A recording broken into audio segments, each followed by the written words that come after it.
Okay, today's topic is the week to change everything. So I don't know if you've heard this concept online before. I've seen it in a couple corners of the internet, but it's not really that prominent on YouTube yet. It is the idea of having like a week. Maybe it's a week that you have very little social engagements, or maybe, something in your work or school schedule or family schedule is different so that it's more free.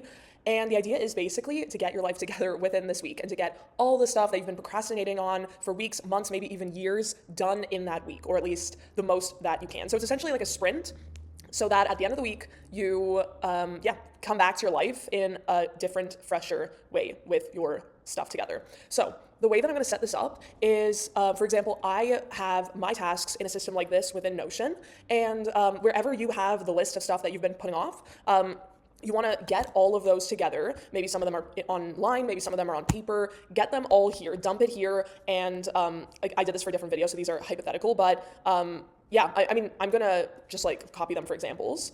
I'm gonna make up a bunch of other ones right here too.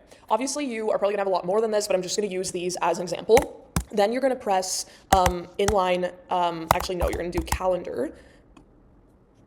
Then what I'm gonna do is I'm going to go to the settings and lay it out, as a calendar. I am going to put it as a week, and I'm gonna show weekends. Okay, cool. Then what you're gonna start to do is drag these items into whatever day you wanna do them.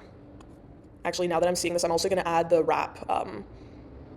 Where did I see that? Wrap page titles.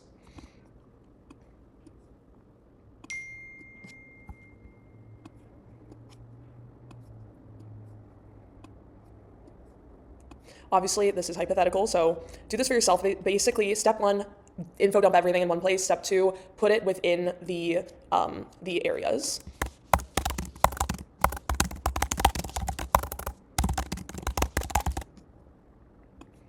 Okay, so we had step one, which was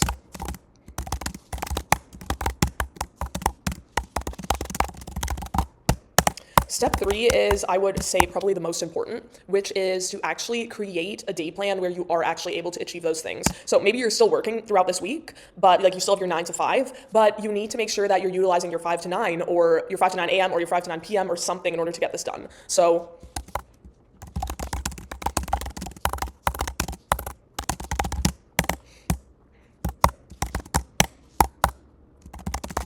maybe you don't usually wake up at 5, but you're going to wake up at 5 a.m. every single day this week and work until your 9 a.m.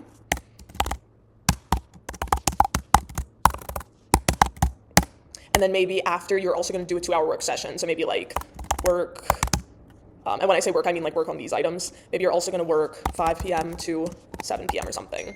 And the whole idea is like, sure, it's going to be like exhausting, but just the idea of getting all this stuff done by this week, I think is so motivating that, like maybe you don't want to maintain the schedule forever, but for a week you can do it.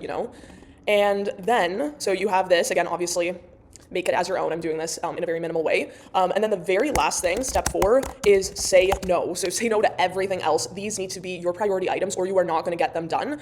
But as I've mentioned before in prior videos, tasks fit the time you allot them. If you make the goal to get these done within the work blocks within this week, you can do that, but it's really crucial that you don't take on a bunch of other extra things or extra social engagements or other commitments. So make your list, make the goal to get them all done within the next 7 days. And I mean, if you think about it, 2 hours here and then like 3.5 hours here each day, that's actually a lot of time, even if you're working full time.